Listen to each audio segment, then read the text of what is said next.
So guys, today, or in this video, we're going to continue with our P's and Q's from our conditional statements. So in the conditional statements, we talked about P is the hypothesis, Q is the conclusion.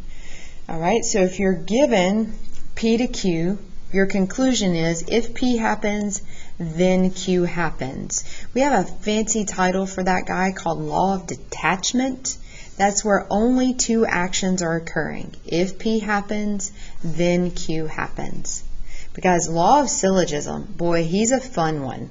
Because, look, we have a new guy that we're introducing here, the R. So, watch. If P happens, then Q happens. If Q happens, then P happens. Therefore, we can go from P to Q.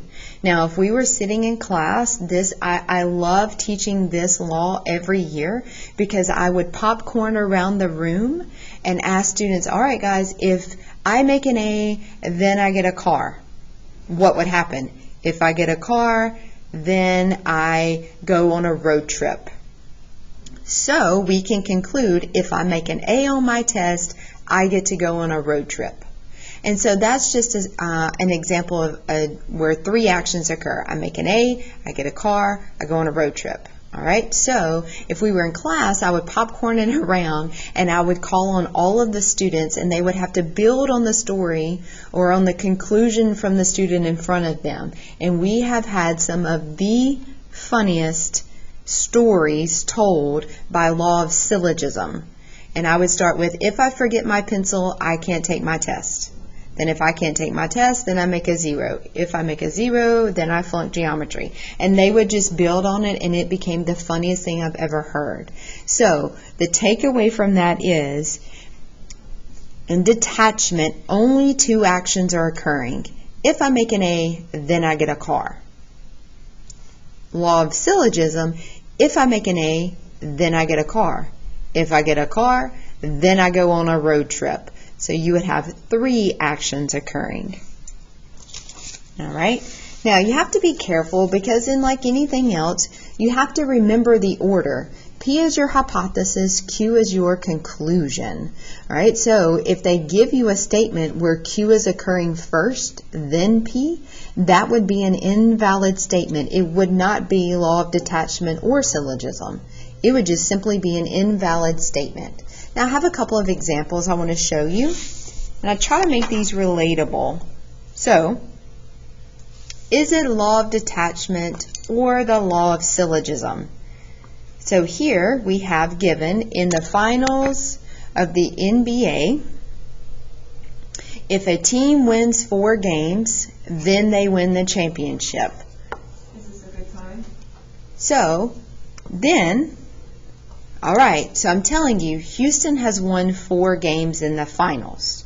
All right, so you come into class Monday morning, we're all pumped up. Houston won 4 games this weekend in the finals. What would be your conclusion based upon me telling you that they had won 4 games? The conclusion would be, Houston won the championship, guys, and we would be super pumped, just like we were with the Astros, okay? So, only 2 things happened. They won 4 games, then they won the championship. So based on just 2 actions, we would say that that guy was Law of Detachment. Now, that's a fun example. Let's do one a little bit more math-based. If 3 sides of a triangle are 5, 12, and 13, then the perimeter is 30 units. Here's your if and your then statement. The perimeter is 30 units. Therefore, what would you conclude? The sides of the triangle are 5, 12, and 13. So if this, then this. All right, so the only thing about this one is, we could always, say, well, we could come up with 3 different measures and the perimeter would still be 30. So if we were back in our conditional statements asking true and false, we could probably give a counter example of why that wouldn't work.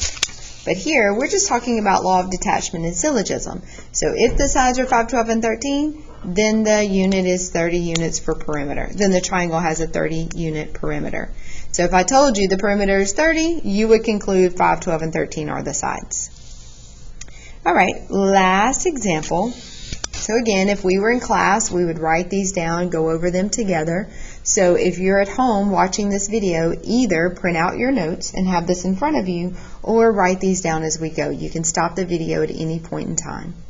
So if I gave you the measure of angle A is is less than 90, then it is acute. All right, well, before you go any further, you got to remind yourself, acute angles mean they're less than 90. So if the angle is less than 90, boom, he's acute.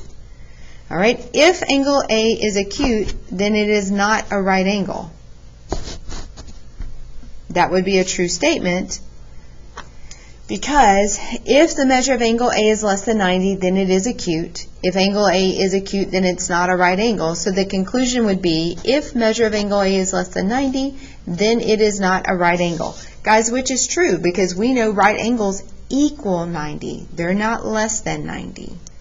So here we have three actions. One, less than 90, he's acute. Acute's the second action. If he is acute, then he's not a right angle. That's the third action.